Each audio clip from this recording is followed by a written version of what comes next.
Tujuan Yesus datang ke dalam dunia jelas adalah untuk menyelamatkan manusia berdosa.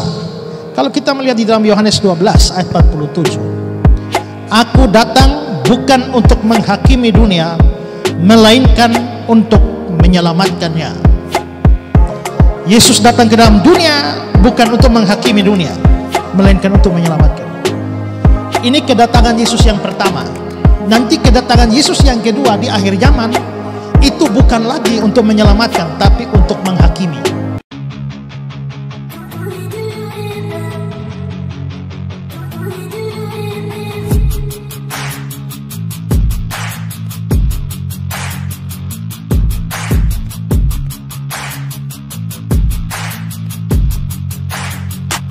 Selamat datang di channel Bela Kebenaran. Kami hadir untuk memberikan informasi opini dan atau fakta terhadap situasi yang sedang terjadi. Mari dukung channel ini dengan cara menekan tombol subscribe dan bunyikan loncengnya. Terima kasih.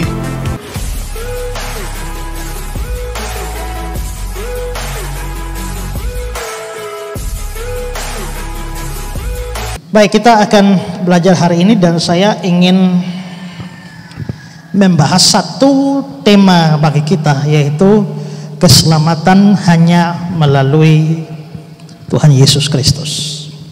Satu ayat terkenal yang seringkali kita hafalkan yaitu Yohanes 3 ayat 16. Mari kita sama-sama baca Yohanes 3 ayat 16. 2, 3. Karena begitu besar kasih Allah akan dunia ini, sehingga ia telah mengaruniakan anaknya yang tunggal, supaya setiap orang yang percaya kepadanya tidak binasa, melainkan beroleh hidup yang kekal.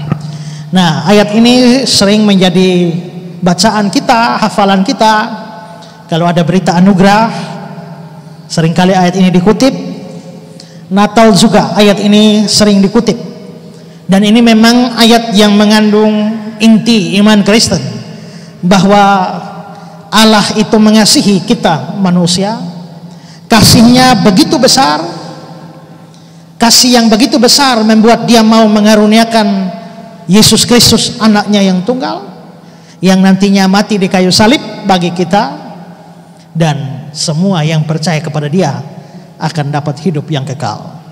Yang tidak percaya kepada dia tidak dapat hidup yang kekal, alias masuk neraka selama-lamanya, ya. Nah, tujuan Yesus datang ke dalam dunia jelas adalah untuk menyelamatkan manusia berdosa. Kalau kita melihat di dalam Yohanes 12 ayat 47, Aku datang bukan untuk menghakimi dunia, melainkan untuk menyelamatkannya. Yesus datang ke dalam dunia bukan untuk menghakimi dunia, melainkan untuk menyelamatkan. Ini kedatangan Yesus yang pertama. Nanti kedatangan Yesus yang kedua di akhir zaman itu bukan lagi untuk menyelamatkan, tapi untuk menghakimi. Kalau kedatangan pertama untuk menyelamatkan, bukan menghakimi. Kedatangan kedua untuk menghakimi, bukan untuk menyelamatkan, ya. Jadi tujuan Yesus datang ke dalam dunia pertama kali untuk menyelamatkan dunia ini. Juga sama dengan 1 Timotius 1 ayat 15. Perkataan ini benar dan patut diterima sepenuhnya. Kristus Yesus datang ke dunia untuk menyelamatkan orang berdosa. Maka itulah tujuan kedatangan Yesus. Nah, seringkali dalam dialog-dialog dengan orang agama lain, terutama Islam, mereka selalu bertanya, kalau Allah mau menyelamatkan manusia, ngapain repot-repot naik di atas kayu salib? Bukankah Allah Maha Kuasa? Bukankah tidak ada yang bisa protes Allah? Maka kalau Allah mau selamatkan, ya sudah, selamatkan saja. Gak usah repot-repot datang lagi ke dunia, lahir lagi di kandang binatang lagi, menderita sengsara lagi di bawah Pontius Pilatus, naik di atas kayu salib lagi, sengsara, aniaya, dicambuk lagi, hanya untuk menyelamatkan manusia. Kalau dia mau selamatkan, dia Allah, dia bisa selamatkan tanpa pakai semua itu. Nah, itu orang-orang yang tidak memahami iman Kristen. Nah, hari ini kita akan belajar mengapa itu penting. Dan ini sesungguhnya adalah dasar iman Kristen. Maka kedatangan Yesus ke dalam dunia seperti ayat ini untuk menyelamatkan orang berdosa. Berarti kehadiran Yesus di dalam dunia itu ada hubungannya dengan dosa manusia.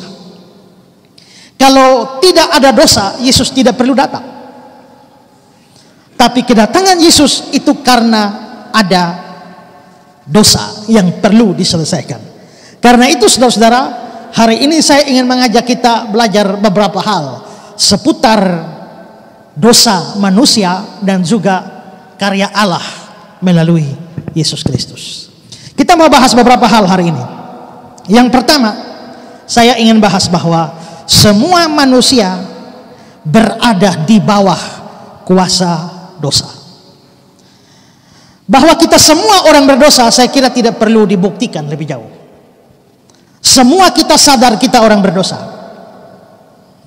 Tapi yang perlu kita tahu adalah bahwa kita bukan cuma berdosa, tapi kita berada di bawah kuasa dosa. Ada satu ayat yang menarik untuk kita lihat bersama-sama. Roma 5, 18, 19. Coba mari sama-sama baca Roma 5, 18, 19. Ikut yang saya berikan di slide saja. 2, 3. Sebab itu oleh satu pelanggaran semua orang beroleh penghukuman. Ayat 19. Oleh ketidaktaatan satu orang semua orang telah menjadi orang berdosa. Mari lihat ayat 18. Sebab itu oleh satu pelanggaran, ada satu pelanggaran, tapi satu pelanggaran itu membuat semua orang dihukum. Satu pelanggaran ini pelanggaran siapa? Ya, Adam. Satu pelanggaran yaitu pelanggaran Adam, semua orang beroleh penghukuman. Jadi Adam yang melanggar, siapa yang dihukum? Menurut ayat ini siapa dihukum? Semua orang. Yang melanggar cuma satu, yaitu Adam. Ayat 19. Oleh ketidaktaatan satu orang, Adam, semua orang menjadi orang berdosa. Yang jadi berdosa siapa? Semua. Yang tidak taat, Adam. Adil tidak? Adam yang melanggar, kok kita semua dihukum? Adam yang tidak taat, kok kita semua yang berdosa? Kan kita tidak ikut makan buah di Taman Eden. Yang makan kan cuma Adam dan Hawa. Tapi mengapa kok gara-gara satu pelanggaran semua orang dihukum? Gara-gara tidak taatnya satu orang, semua orang jadi orang berdosa? Rasanya tidak adil, bukan? Ya mestinya kalau Adam yang berdosa, ya dia sendiri saja dihukum. Jangan kita ikut-ikutan dihukum. Kalau dia melanggar, ya dia sendiri berdosa. Jangan kita ikut-ikutan jadi berdosa. Tapi tidak. Ayat ini berkata, gara-gara satu orang, tidak taatnya satu orang, pelanggarannya satu orang, semua kita jadi orang berdosa dan kena hukumannya. Nah, bagaimana menjelaskan hal ini? Kenapa sampai seperti itu? Karena sebenarnya Adam itu adalah perwakilan kita. Dia sebagai manusia pertama, maka dia menjadi perwakilan kita. Maka dalam sistem perwakilan, kalau wakilnya taat, semua dianggap taat. Wakilnya tidak taat, semua dianggap tidak taat. Wakilnya berdosa, semua orang dianggap berdosa. Wakilnya suci, semua dianggap suci.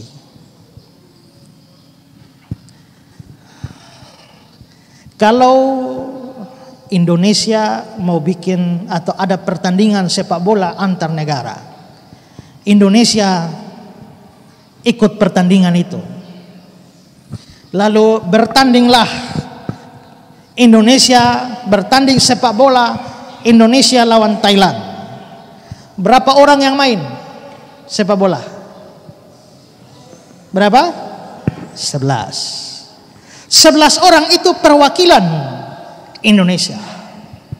Kalau 11 orang itu menang, lalu orang di Mayowa berteriak, kita menang, kita menang, kita menang.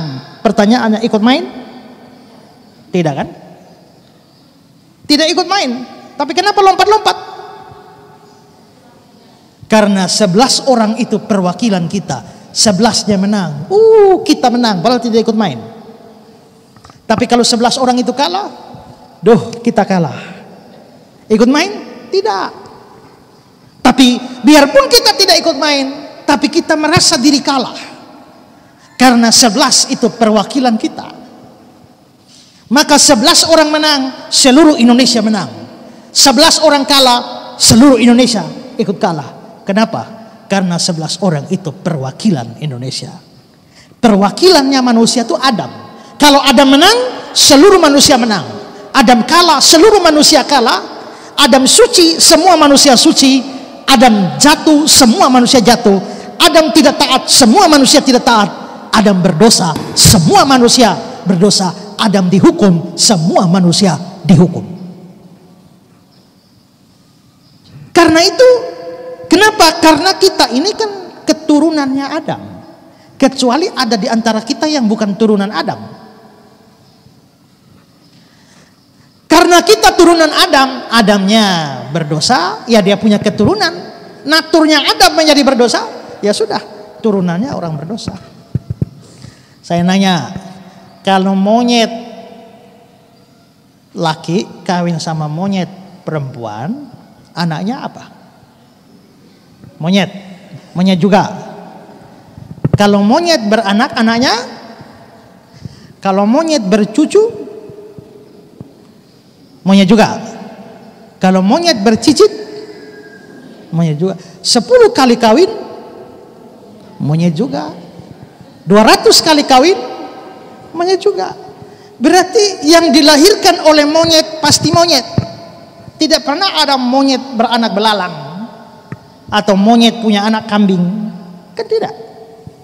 Berarti monyet ini pasti beranak monyet. Orang berdosa hanya bisa melahirkan manusia yang berdosa. Karena itu, seseorang sudah berstatus orang berdosa karena dia adalah keturunan Adam dan manusia. Karena itu saudara, seorang disebut orang berdosa bukan hanya pada saat dia mencuri, mabuk-mabukan, merampok, membunuh, bukan. Bahkan sejak dari rahim ibunya dia sudah berstatus orang berdosa. Kalau kita lihat ayat ini, Mazmur 51 ayat 7. Sesungguhnya dalam kesalahan aku diperanakan, dalam dosa aku dikandung ibuku. Masih dalam kandungan ibu sudah dianggap berdosa, orang berdosa. Sudah dianggap orang bersalah. Jadi bayi di dalam kandungan itu sudah berstatus orang berdosa. Dia sudah punya sifat dosa. Perbuatan dosa memang belum, karena masih di dalam rahim ibu. Tapi status sebagai orang berdosa itu sudah di dalam rahim. Nanti setelah dia lahir, bergaul, tinggal di dunia ini, baru mulai muncul perbuatan dosa, maka dia mulai berbuat dosa. Tapi status sebagai orang berdosa itu dari rahim ibu itu sudah berstatus demikian. Saya tanya, macan atau harimau itu binatang buas? Setuju? Waktu macan terkam kambing, macan itu binatang buas. Setuju? Kalau macan tidak terkam kambing, dia binatang buas atau tidak? Tapi tidak terkam kambing. Kalau macan hanya tidur-tidur saja, binatang buas atau bukan? Buas juga. Berarti macan itu menjadi binatang buas karena hakikatnya buas, bukan karena terkam kambing atau tidak terkam kambing. Demikian manusia itu menjadi orang berdosa karena naturnya itu hakikatnya adalah orang berdosa, bukan karena dia berbuat ini atau itu. Maka anak kecil di dalam rahim ibu, biarpun belum sempat berbuat dosa, sudah berstatus orang berdosa. Akibatnya adalah Roma pasal 3 ayat 23, semua orang telah berbuat dosa. Maka ini tidak ada manusia tidak berdosa. Semua keturunan Adam adalah orang berdosa. Dosa menjadi sesuatu perkara rohani yang butuh sebuah penyelesaian yang tidak mudah. Ada orang di Kentucky, kota Kentucky, dia dilaporkan ke polisi dan pengadilan karena dia maki orang. Waktu dia maki orang, dilaporkan ke polisi, dibawa ke sidang pengadilan, dan hakim menilai bahwa orang ini mulutnya kotor sekali. Karena itu dia perlu dihukum. Bukan hukum dengan hukuman penjara, tapi dihukum dengan karena mulutnya kotor perlu dicuci. Jadi hakim memutuskan hukuman yang aneh. Hukumannya adalah cuci mulutnya sampai bersih, pakai sabun 1 batang sampai sabun habis. Saudara pakai sabun 1 batang habis berapa lama? Untuk seluruh badan. Lama itu. Bayangkan ini hanya untuk mulut. Pakai sabun 1 batang dicuci sampai habis. Karena dianggap mulutnya kotor. Akhirnya hari eksekusi datanglah algojo pencuci mulut. Lalu dicucilah mulut. Algojo bilang, karena kamu tukang maki, mulutmu kotor, kita cuci, kasih bersih. Waktu cuci begini dia maki ini algojo. Ya, makin dicuci dia maki lagi, cuci lagi dia maki lagi, cuci lagi dia maki, sampai sabun habis dia maki terus. Artinya sabun habis tidak pernah membersihkan mulutnya. Mulut tetap kotor biarpun sabun habis. Kenapa? Karena persoalan bukan pada mulut, ya kan? Maka mulut bisa kasih habis, itu mulut juga kasih habis, itu sabun pun tidak bisa bersih. Karena yang kotor itu dari dalam. Makanya Tuhan Yesus bilang yang najis itu bukan yang masuk, ya, tapi yang keluar dari dalam perbendaharaan hatinya. Jadi makan babi itu tidak haram, tapi maki orang yang babi kau, itu baru haram. Gitu. Kalau makan babi hutan tidak haram, tapi babi hutan kau, itu baru haram. RW masuk tidak mengharamkan. Tapi maki orang anjingnya itu baru haram. Kita tahan babi tidak boleh masuk, anjing tidak boleh masuk, tapi yang keluar dari dalam ini anjing babi keluar terus, itu sama saja omong kosong. Nah, kalau begitu persoalan dosa ini persoalan serius. Kita semua adalah orang berdosa. Dan bukan cuma berdosa, kita berada di bawah kuasa dosa. Itu hal pertama yang saya bicarakan. Sekarang hal kedua adalah bahwa orang berdosa harus mengalami penghukuman Allah. Siapapun orang berdosa harus dihukum oleh Allah. Kenapa Allah harus menghukum orang berdosa? Karena Allah itu adalah Allah yang adil. Tuhan Allah punya satu sifat adil namanya. Dan keadilan Tuhan Allah mengharuskan dia menghukum orang berdosa. Di dunia ini seringkali tidak dapat keadilan. Ada orang yang salah tidak dihukum. Ada orang yang tidak salah malah dihukum. Seringkali tidak adil. Kalau Ahok menista agama masuk penjara. Kalau Abdul Somad yang menista boleh bebas. Seringkali tidak adil. Kalau kita omong agama orang lain masuk penjara. Tapi kalau Yahya Waloni maki-maki kita aman-aman saja. seringkali tidak adil, tapi Allah tidak bisa. Allah itu Allah yang adil, ya. Nah, walaupun Tuhan itu mengasihi, tapi juga adil. Lihat ayat ini, Nahum pasal 1 ayat 3. Tuhan itu panjang sabar. Bagus ya? Tuhan panjang sabar dan besar kuasa, tetapi Dia tidak sekali-kali membebaskan dari hukuman orang bersalah. Perhatikan yang saya garis bawahi, Dia tidak sekali-kali membebaskan dari hukuman orang bersalah. Orang bersalah apa saja tidak bebas dari hukuman. Itu Tuhan Allah. Kalau sampai ada dosa atau kesalahan yang tidak dihukum, Tuhan tidak adil. Keadilan Tuhan menuntut Dia harus menghukum orang berdosa.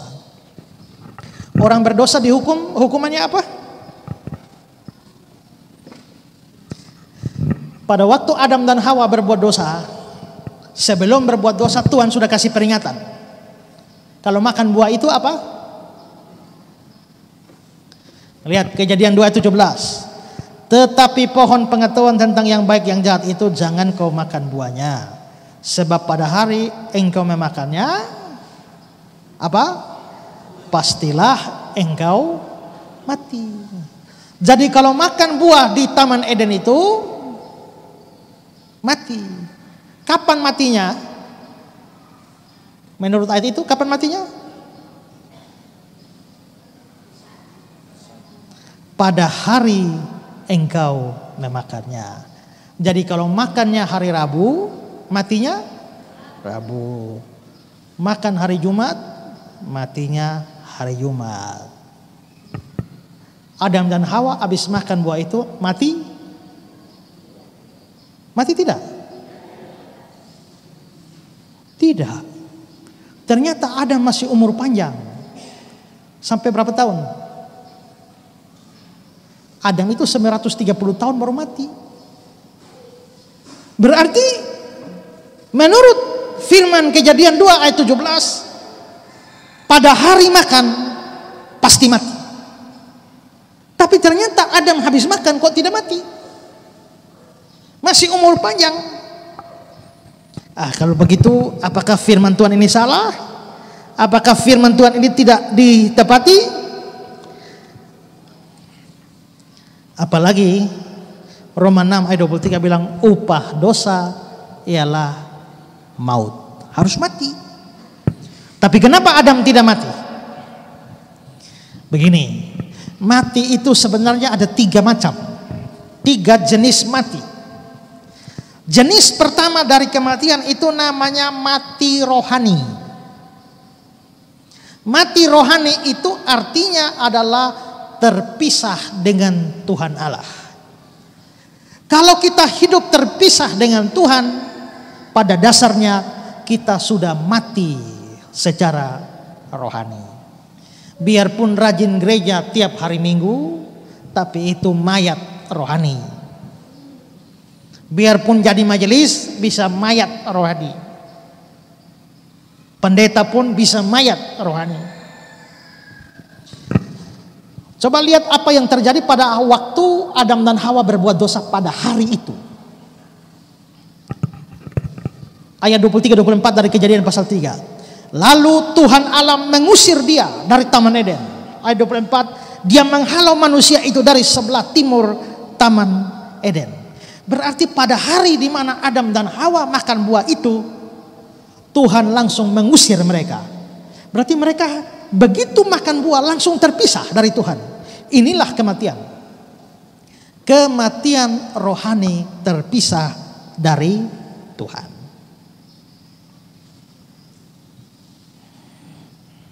Dosa memang membuat manusia terpisah dari Tuhan. Tidak ada orang berdosa yang bisa menyatu dengan Tuhan, karena Tuhan kudus. Kalau kita lihat di dalam Yesaya 59 ayat 2, yang merupakan pemisah antara kamu dan Allahmu ialah segala kejahatanmu. Jadi manusia berdosa pasti terpisah dari Tuhan. Tuhan tidak mungkin bersekutu dengan manusia berdosa. Karena itu Tuhan pasti terpisah dari manusia berdosa perpisahan manusia berdosa dan Allah itu disebut mati secara rohani. Ya. Maka sepanjang kita orang berdosa, biar rajin bagaimanapun juga, kita mati secara rohani. Semua kita mati rohani.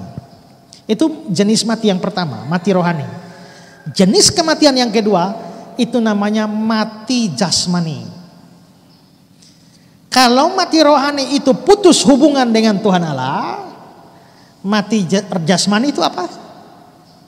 Apa yang putus? Ya, putus napas. Mati rohani putus hubungan dengan Tuhan. Mati jasmani itu putus napas. Maka Adam itu begitu berbuat dosa, langsung hari itu juga putus hubungan dengan Tuhan Allah, langsung mati rohani.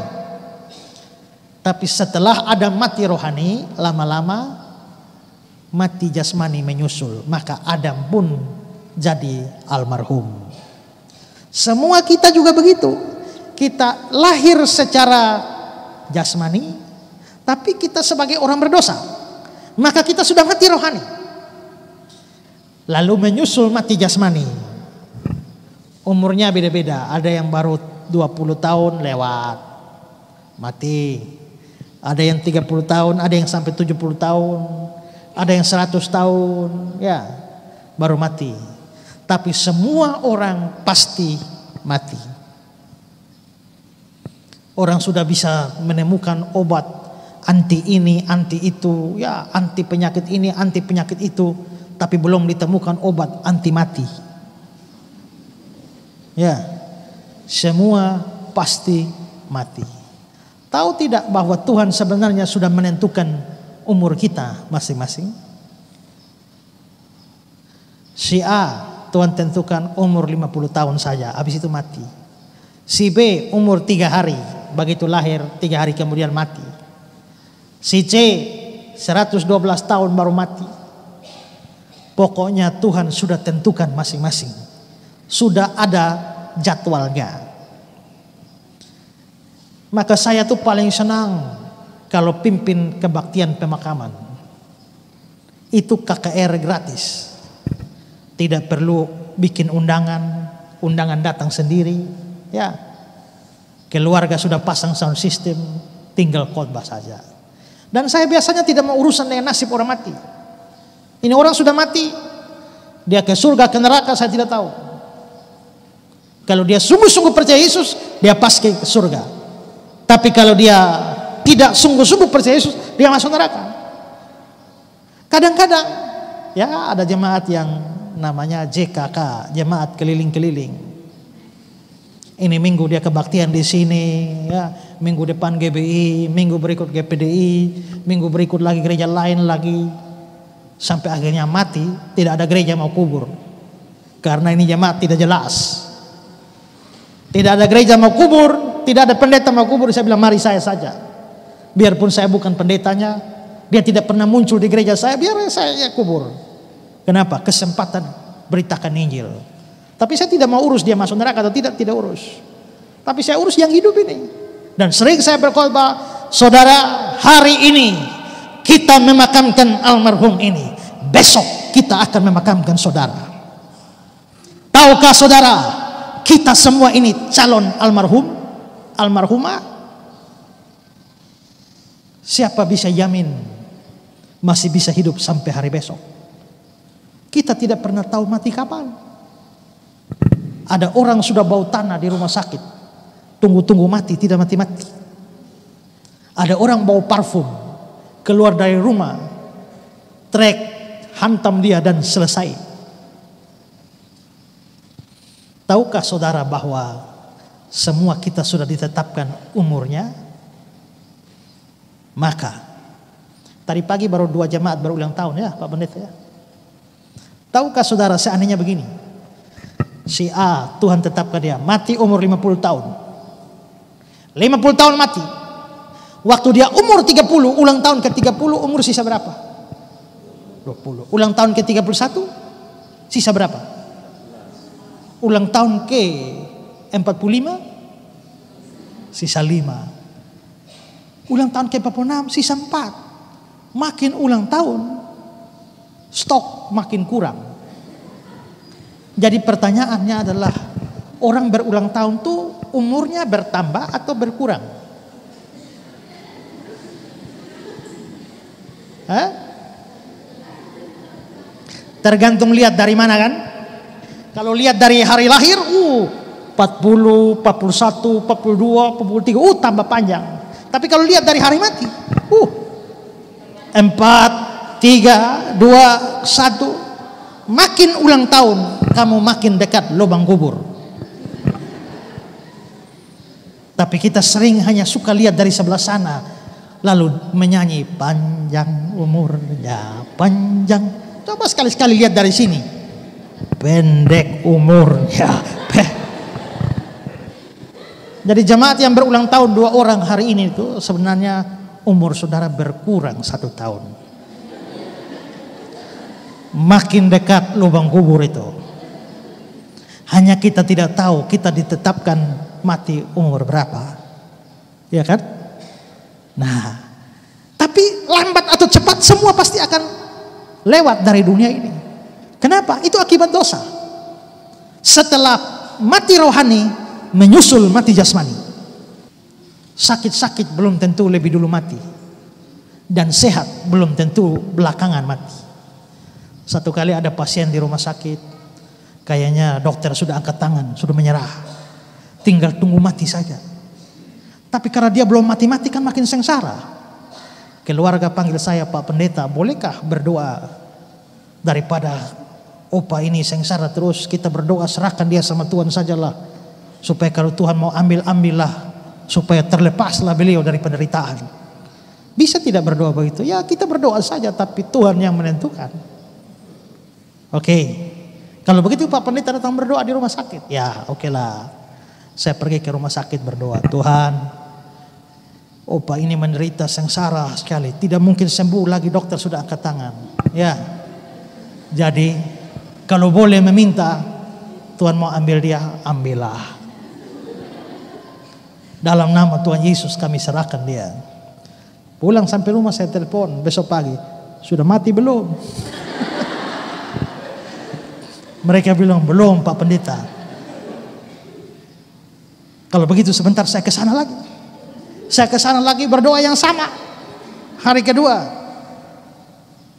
kalau boleh Tuhan ambil. Pulang ke rumah besok pagi saya telepon tanya, sudah? Bilang belum Pak Pendeta. Tapi biasa yang ketiga lebih manjur. Jadi bolehkah Pak Pendeta datang doa 1 kali lagi? Oke lah. Kali ketiga saya berdoa, kalau Tuhan mau ambillah. Ya, dalam nama Tuhan Yesus. Besok pagi saya tanya, sudah? Diam sana. Sudah mati belum? Belum Pak Pendeta. Tapi apa? Tapi ada yang mati. Siapa? DP cucu yang jaga dia yang mati. Kita berdoa untuk opa mati, opa tidak mati. Tapi cucu yang jaga yang sehat-sehat mati duluan. Berarti yang tua belum tentu mati duluan, yang muda belum tentu lebih lama. Semua ada jadwalnya masing-masing. Makin ulang tahun, makin dekat. Haleluya. Pertanyaan, siapkah saudara? Mati rohani, semua kita lahir sebagai orang berdosa, mati rohani. Semua kita akan mati jasmani. Tapi ada jenis kematian yang ketiga. Jenis kematian yang ketiga itu adalah mati kekal. Mati jasmani, mati rohani, mati jasmani, mati kekal. Mati kekal itu, coba saudara lihat Wahyu 20:14. Lalu maut dan kerajaan maut dilemparkan ke dalam lautan api. Itulah kematian yang kedua. Apa kematian kedua? Lautan api, neraka. Maka kematian jenis ketiga itu mati kekal, itu masuk neraka.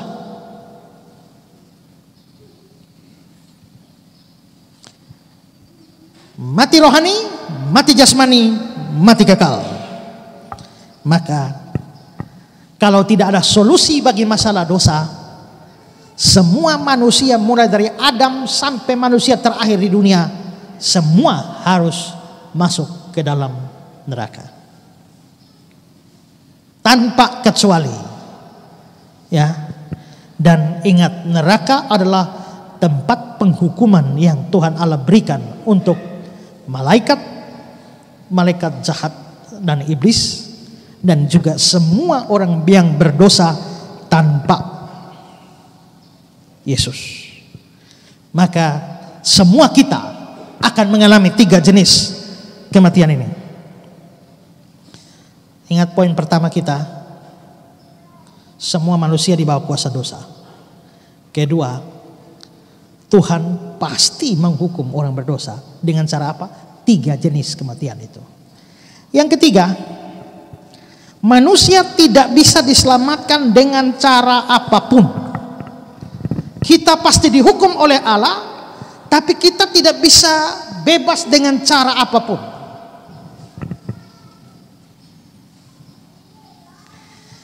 Manusia di dunia ini seringkali berpikir bahwa mereka bisa bebas dari hukuman Allah, tidak masuk neraka, akan masuk surga, asal mereka bisa berbuat baik.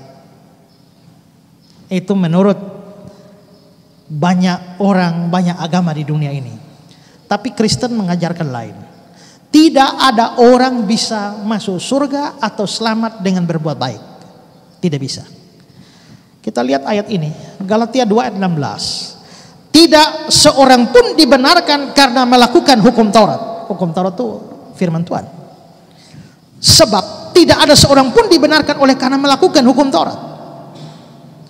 Tidak ada orang yang gara-gara ketaatan kepada hukum Taurat bisa masuk surga. Tidak ada orang yang bisa taat firman lalu bisa masuk surga. Tidak ada. Maka perbuatan baik tidak bisa membebaskan kita dari hukuman dosa. Kalau saudara naik motor tidak pakai helm, lalu polisi tilang saudara, kasih surat tilang, ini hari-hari Sabtu, nanti hari Rabu depan sidang di pengadilan. Oke. Saudara pikir-pikir ini masih berapa hari? Ini hari Sabtu, hari Minggu, hari Senin, hari Selasa, ada 3 hari. Hari Rabu baru sidang pengadilan. Saudara lalu lihat ada tetangga susah, tidak ada beras, antar beras 10 kilo buat tetangga di sebelah. Saudara lihat, ada panti asuhan di sana, tidak ada makanan, saudara kirim makanan. Saudara lihat, gereja sengnya sudah rusak, atapnya sudah rusak, bawa sumbangan untuk gereja. Lihat, ada bencana alam di sana, saudara kirim bantuan. Sampai hari Rabu, hakim panggil saudara. Benarkah pada hari Sabtu saudara telah melanggar peraturan lalu lintas tidak pakai helm? Saudara bilang, benar Pak Hakim. Tapi Pak Hakim mesti tahu bahwa memang saya melanggar peraturan. Tapi pada hari Sabtu itu juga saya bawa beras 10 kilo buat tetangga. Ini fotonya Pak Hakim. Ada panti asuhan, saya kirim makanan lengkap ke sana. Ini foto-fotonya. Gereja atap sudah bocor, saya sumbang gereja, nih fotonya. Ada panti asuhan, ada orang bencana alam, nih saya transfer ke sana, nih bukti transfernya. Jadi benar Pak Hakim, saya memang tidak pakai helm, melanggar peraturan lalu lintas, tapi saya juga selama hari Sabtu, Minggu, Senin, Selasa saya sudah berbuat baik. Kira-kira hakim kasih bebas itu orang apa tidak? Dia sudah berbuat baik.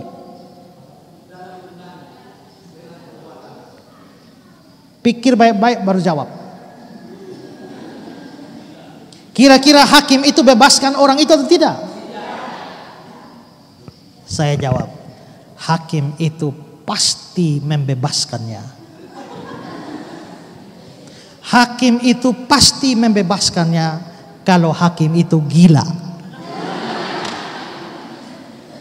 Kalau hakim itu waras, Dia bilang tidak peduli kau mau bantu tetangga, tidak peduli kau sumbang gereja, tidak peduli bantu orang bencana alam.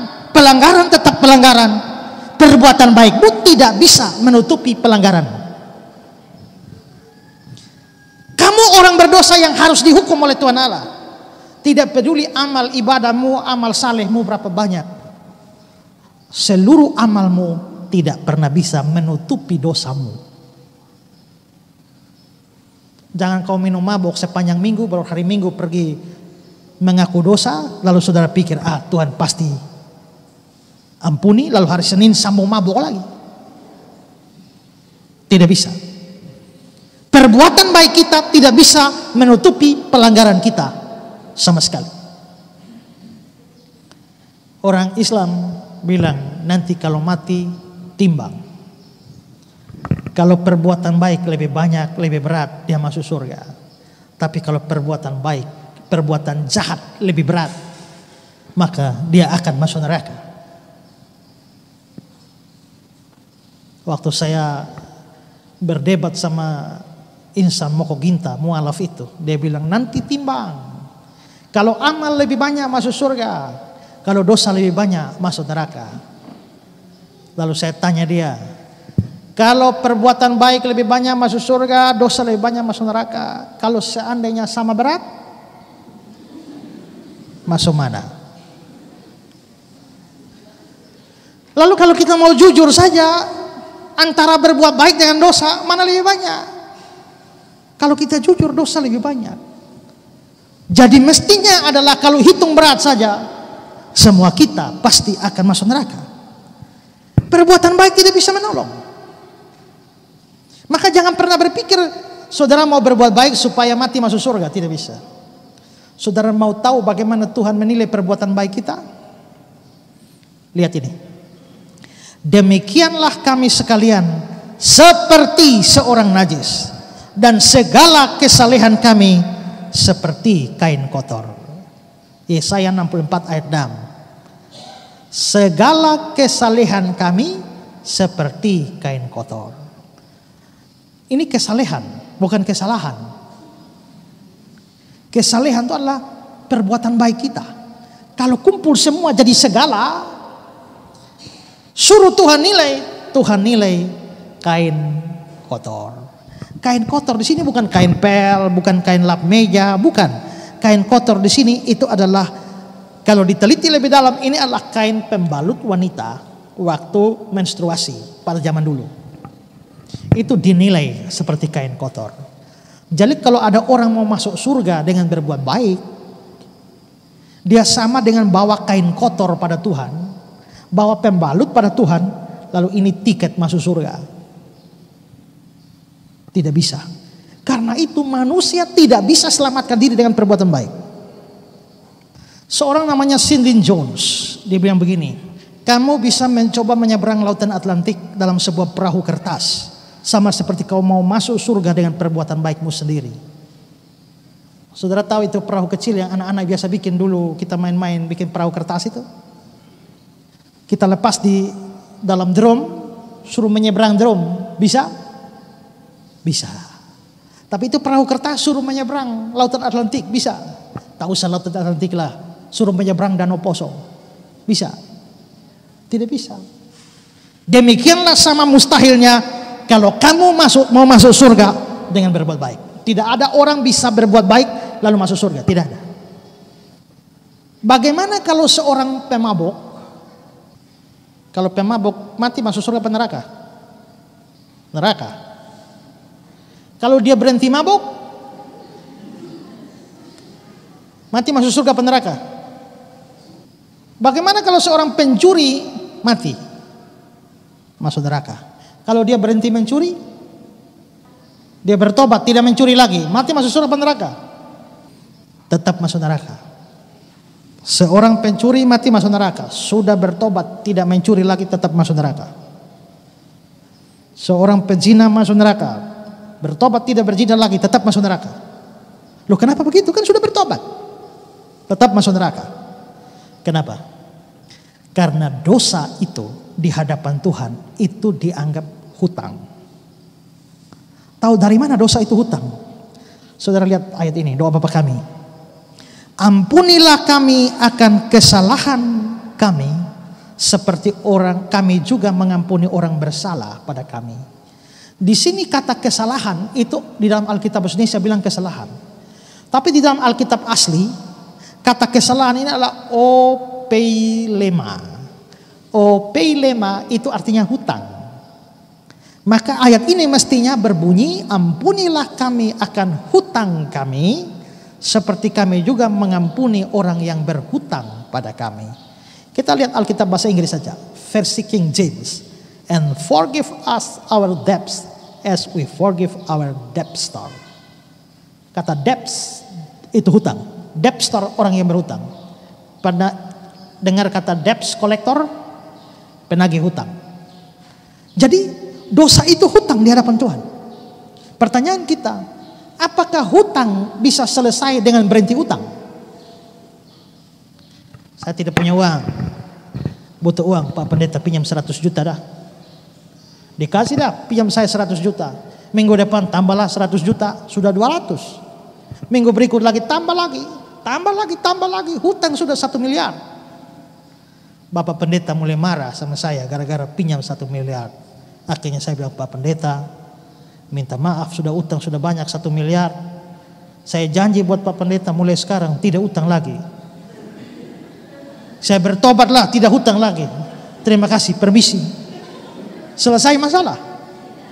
Kenapa tidak selesai? Kan tadi saya berutang, sekarang sudah berhenti. Masih ada utang belum bayar. Berhenti hutang itu nomor 2. Nomor 1, bayar dulu hutangnya. Selesaikan dulu hutangnya. Berhenti utang itu nomor 2. Kalau kau pemabuk, berhenti mabuk itu nomor 2. Nomor 1, bayar dulu itu utang mabuk yang banyak itu. Makanya kalau pemabuk saja hanya berhenti mabuk, sama dengan utang belum bayar, tetap masuk neraka. Saudara tukang maki, bertobat berhenti maki. Saudara pikir selesai? Belum selesai. Bayar dulu itu hutang maki, sudah 17 tahun itu maki terus, itu bayar dulu. Maka dosa perlu pembayaran, bukan hanya pertobatan. Perlu bayar itu. Karena dosa hutang di hadapan Allah. Nah, berapa harus kita bayar? Kalau tadi saya berutang 1 miliar, saya tahu hutang saya 1 miliar. Saya mesti bayar 1 miliar. Tapi dosa kita siapa yang tahu berapa banyak? Kita sendiri tidak tahu berapa banyak dosa kita. Makin tua makin banyak dosanya. Karena hidup makin lama kan? Dan tidak ada di antara kita yang bisa membayar. Maka Mazmur 65 ayat 4 bilang, pelanggaran-pelanggaran kami melebihi kekuatan kami. Pelanggaran kami melebihi kekuatan kami. Ayat ini dalam terjemahan Indonesia sehari-hari bilang, dosa-dosaku terlalu berat bagiku. Dosa terlalu berat. Kita tidak sanggup bayar. Jadi coba ikut kronologinya. Semua kita di bawah kuasa dosa. Tuhan pasti hukum kita, mati rohani, mati jasmani, mati kekal di neraka. Dan kenyataannya kita tidak bisa menolong diri kita. Berbuat baik tidak memadai, bertobat pun dalam pengertian berhenti berdosa pun tidak bisa. Harus bayar. Mau bayar terlalu berat bagi kita. Kita sendiri tidak bisa bayar. Nah, karena kita tidak bisa bayar, maka sekarang kita membutuhkan orang lain, membutuhkan pertolongan supaya bisa bayar. Saya punya uang utang 1 miliar pada Pak Pendeta. Saya harus bayar, tapi kenyataannya saya tidak sanggup bayar. Karena saya tidak sanggup bayar, saya butuh pertolongan orang lain. Mungkin Bapak sana bisa bantu bayar buat saya. Kalau Bapak sana bisa bayar untuk saya, namanya Bapak sana itu jadi juru selamat bagi saya. Maka di sini untuk bisa bayar dosa-dosa, kita butuh seorang juru selamat bagi manusia. Butuh juru selamat. Oke. Sekarang Saya punya utang 1 miliar buat Bapak Pendeta, pada Pak Pendeta. Saya tidak sanggup bayar. Lalu saya datang, Bapak, maukah bayar hutang-hutang saya? Bapak sana bilang, aduh, hutang saya juga 3 miliar. Kalau begitu, apakah dia bisa jadi juru selamat bagi saya? Tidak bisa, karena dia sendiri berhutang. Saya berhutang. Siapa mau jadi juru selamat bagi siapa? Tidak bisa. Nah, kalau begitu untuk jadi juru selamat tidak mudah.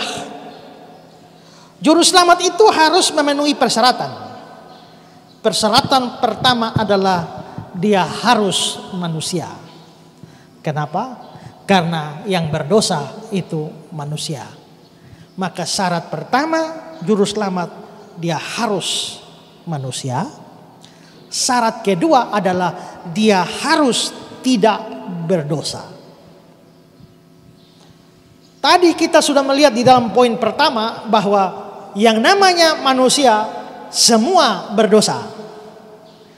Tapi kita butuh juru selamat yang manusia tapi tidak berdosa. Dua syarat ini tidak mudah kita dapatkan. Ada satu manusia, ada dua tidak berdosa. Sekarang mari coba kita cari. Mari kita cari manusia. Dapat? Dapat? Dapat. Manusia banyak nih loh ya. Tapi mari kita cari yang tidak berdosa.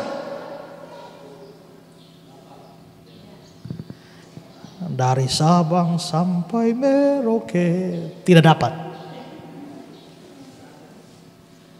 Cari di seluruh benua tidak dapat manusia yang tidak berdosa.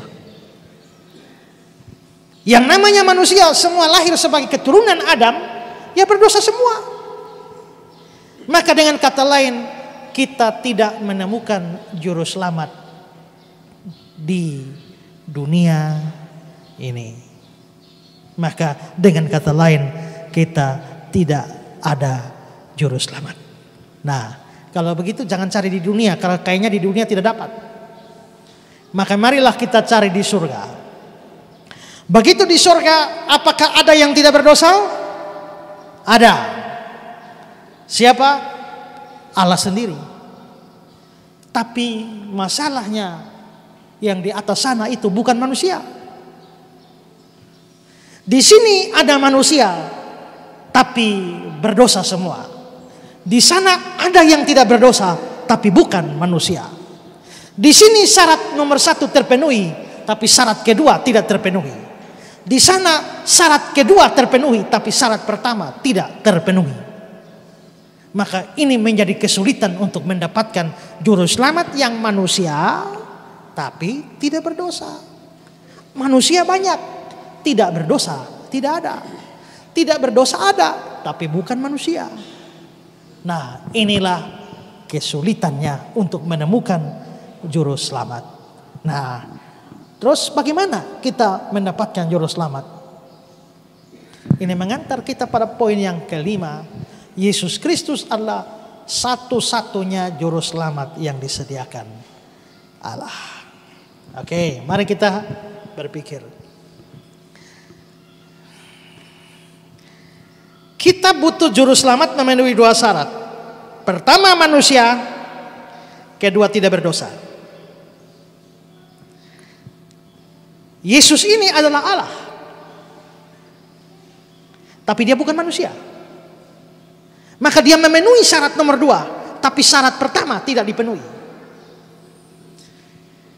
Untuk bisa memenuhi syarat pertama, bagaimana kalau Allahnya menjelma jadi manusia? Tapi pada waktu dia menjelma jadi manusia, dia tidak boleh berhenti jadi Allah. Karena kalau dia berhenti jadi Allah, dia hanya manusia, tapi tetap berdosa. Kalau dia tetap di surga, dia tidak berdosa, tapi bukan manusia. Karena itu maka dia harus menjadi manusia, tapi tetap sebagai Allah supaya tidak berdosa. Karena Allah punya sifat kudus, suci, tidak berdosa. Nah, Kalau begitu, Yesus inilah yang harus datang jadi manusia. Tapi kalau dia harus manusia sungguh-sungguh. Kalau dia tiba-tiba turun dari langit, ini manusia jadi-jadian ini. Kalau tiba-tiba dia muncul dari pohon, ini manusia jadi-jadian ini. Dia tiba-tiba keluar dari batu, ini manusia aneh ini. Dia harus betul-betul manusia, karena itu dia mesti lahir dari manusia. Itulah sebabnya Roh Kudus membuat mujizat sehingga Yesus lahir melalui rahim seorang manusia. Maka dia betul-betul manusia. Tapi tidak boleh hilang Allahnya. Dia tetap Allah sehingga dia suci, tidak berdosa. Maka begitu Yesus lahir dari Maria, dia menjadi manusia. Tapi karena dia tetap Allah, maka dia tidak berdosa. Maka sekarang muncullah satu manusia di dalam sejarah. Dia betul-betul manusia, tapi tidak berdosa. Itu cuma Yesus. Inilah juru selamat yang disediakan Allah, manusia tapi tidak berdosa. Dan yang model begini hanya satu. Tidak ada dua, tidak ada tiga. Semua nabi, semua pemimpin agama, semuanya manusia yang berdosa. Tapi Yesus menjadi manusia satu-satunya yang tidak berdosa. Justru karena dia tidak berdosa, bukti bahwa dia jadi manusia. Perhatikan ini, Ibrani 2 ayat 14-15. Karena anak-anak itu manusia, adalah anak-anak dari darah dan daging. Kita ini punya darah, punya daging, punya tubuh. Maka dia juga, Yesus, menjadi sama dengan mereka, menjadi sama dengan manusia, mendapat bagian dalam keadaan mereka, yaitu punya darah dan daging, supaya oleh kematiannya dia memusnahkan dia, yaitu iblis yang berkuasa atas maut, dan dengan jalan demikian dia membebaskan mereka yang seumur hidupnya berada dalam perhambaan karena takutnya kepada maut. Yesus manusia karena punya darah dan daging, tapi dia harus tidak berdosa. Ibrani 7 ayat 26. Imam besar demikian yang kita perlukan, yaitu yang saleh, tanpa salah, tanpa noda, yang terpisah dari orang-orang berdosa. Yesus saleh, tanpa salah, tanpa noda, dan dia terpisah dari orang berdosa. Ini membuat Yesus menjadi manusia yang sama sekali tidak berdosa. Karena Yesus itu manusia yang tidak berdosa, maka dia memenuhi syarat jadi juru selamat. Maka sekarang dia layak jadi juru selamat. Tapi kalau dia layak jadi juru selamat, dia baru bisa jadi juru selamat kalau dia menggantikan kita. Saya mestinya bayar hutang, tapi kalau ada juru selamat yang mau selamatkan saya, dia mesti bayar hutang saya. Maka ini namanya penggantian. Saya yang mesti bayar, tidak lagi bayar karena dibayar oleh juru selamat saya. Nah, Yesaya 53 bilang begini, sesungguhnya penyakit kitalah yang ditanggungnya, kesengsaraan kita yang dipikulnya. Ayat 5 Yesaya 53. Tapi dia tertikam oleh karena pemberontakan kita, dia diremukkan oleh karena kejahatan kita, ganjaran yang mendatangkan keselamatan bagi kita ditimpakan padanya, oleh bilur-bilurnya kita menjadi sembuh. Kita sekalian sesat seperti domba, masing-masing kita mengambil jalan sendiri, tetapi Tuhan telah melimpahkan kepadanya kejahatan kita sekalian. Berarti hukuman kita itulah yang diberikan, ditanggung oleh Yesus. Hutang kita itu dibayar oleh Yesus. Yesus bayar hutangnya di mana? Di kayu salib. Pada waktu dia disalib, di ujung-ujung hidupnya dia bilang apa? Sudah selesai. Apa yang selesai? Apa yang selesai? Hutang dosa. Bandingkan dengan Kolose 2 ayat 13-14. Dia mengampuni segala pelanggaran kita dengan menghapuskan surat hutang yang oleh ketentuan mendakwa dan mengancam kita, dan ditiadakannya dengan memakukannya pada kayu salib. Maka di kayu saliblah seluruh hutang dosa kita dibayar. Ya, hutang dosa kita dibayar. Ini satu-satunya orang yang bisa bayar hutang dosa, karena dia satu-satunya juru selamat. Ya. Nah, karena dia hanya satu-satunya orang yang melakukan itu, tidak ada rasul, tidak ada nabi, tidak ada pemimpin agama manapun yang bisa membayar hutang dosa kepada Allah. Ini satu-satunya. Itulah sebabnya Yesus itu menjadi satu-satunya juru selamat. Maka dalam Kisah 4 ayat 12, keselamatan tidak ada dalam siapapun juga selain di dalam Dia. Sebab di bawah kolong langit ini tidak ada nama lain yang diberikan kepada manusia yang olehnya kita dapat diselamatkan. Tidak ada nama lain, no other name. Satu-satunya Yesus. Dan Allah memberikan hidup kekal kepada manusia hanya di dalam Yesus. 1 Yohanes 5 ayat 11, 12. Inilah kesaksian itu. Allah telah mengaruniakan hidup yang kekal kepada kita. Hidup itu ada di dalam anaknya, Yesus. Barang siapa memiliki anak, dia memiliki hidup. Barang siapa tidak memiliki anak, dia tidak memiliki hidup. Jadi semua orang yang punya Yesus memiliki hidup kekal. Semua orang yang tidak memiliki Yesus, biarpun baik sekali, tetap tidak selamat, alias masuk neraka. Ya. Nah, maka setelah semua karya pembayaran hutang dosa selesai, poin kita terakhir adalah bahwa keselamatan manusia itu bergantung pada imannya pada Yesus sebagai jalan satu-satunya. Tadi ayat yang kita baca di awal, setiap orang yang percaya kepadanya tidak binasa. Berarti untuk bisa tidak binasa harus percaya. Kalau yang percaya tidak binasa, yang tidak percaya, kalau begitu saya tanya, bagaimana dengan orang-orang yang tidak percaya Yesus di luar Kristen?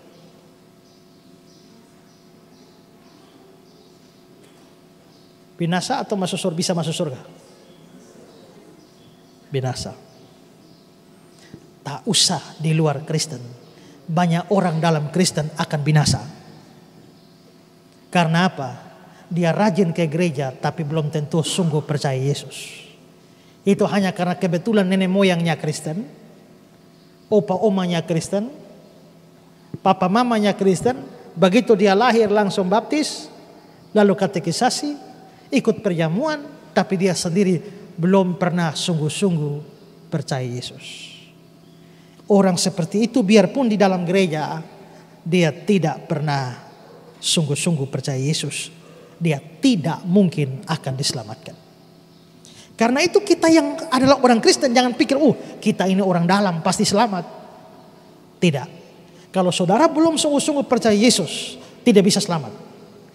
Tapi kalau kita sudah percaya Yesus, bagaimana percaya Yesus? Mengakui dia sebagai juru selamat kita dan Tuhan kita. Kita selamat. Melepaskan dia, kita tidak selamat. Tadi pagi saya berkhotbah di Danau Poso sana. Saya bilang banyak orang seringkali tipu Tuhan. Pada waktu dia kere, miskin, dia bilang, Tuhan kalau Tuhan berkati saya, hidup saya melimpah, saya pasti akan setia melayani Tuhan. Begitu dapat duit dia lupa sama Tuhan. Waktu KKR dia menyanyi, mengikut Yesus keputusanku. Ku tak ingkar. Besok-besok ketemu si Amina, kawin dengan Amina jadi mualaf. Orang seperti itu, mana mungkin dia selamat meninggalkan Yesus? Tak mungkin. Karena itu maka hanya orang yang sungguh-sungguh percaya saja yang diselamatkan. Kita orang Kristen seringkali senang ya kalau hari Natal sudah tiba, ya. Tapi apakah kita sungguh-sungguh menyambut Natal, menyambut Yesus atau tidak? Kalau kita menyambut Tuhan Yesus, maka kita diselamatkan. Amin.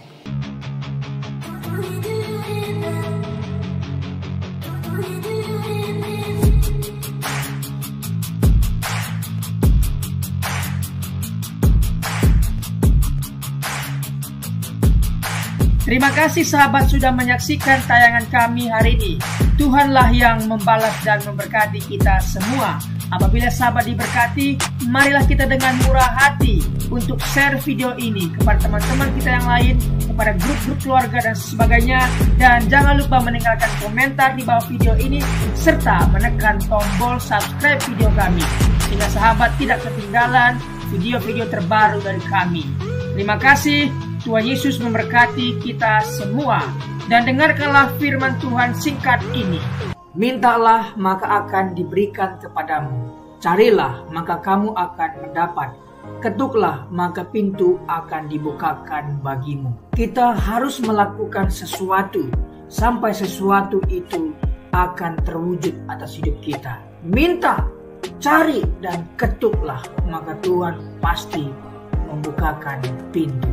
Lukas 18 ayat 1. Yesus mengatakan suatu perumpamaan kepada mereka untuk menegaskan bahwa mereka harus selalu berdoa dengan tidak jemu-jemu.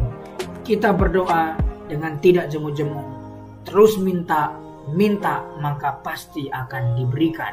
Tuhan Yesus berkata, "Karena itu aku berkata kepadamu, apa saja yang engkau inginkan ketika engkau berdoa, percayalah bahwa engkau telah menerimanya dan engkau akan memilikinya." Amini ayat firman Tuhan ini, bahwa Tuhan pasti memberikan segala sesuatu yang kita butuhkan.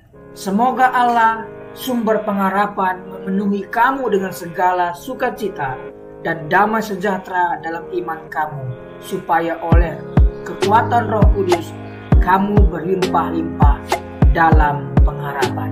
Terima kasih. Apabila sahabat ada komentar dan pendapat yang lain terhadap video hari ini, boleh tuliskan komentarnya, pendapatnya di kolom komentar di bawah video ini, sehingga kita boleh diskusi di sana.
Thank you.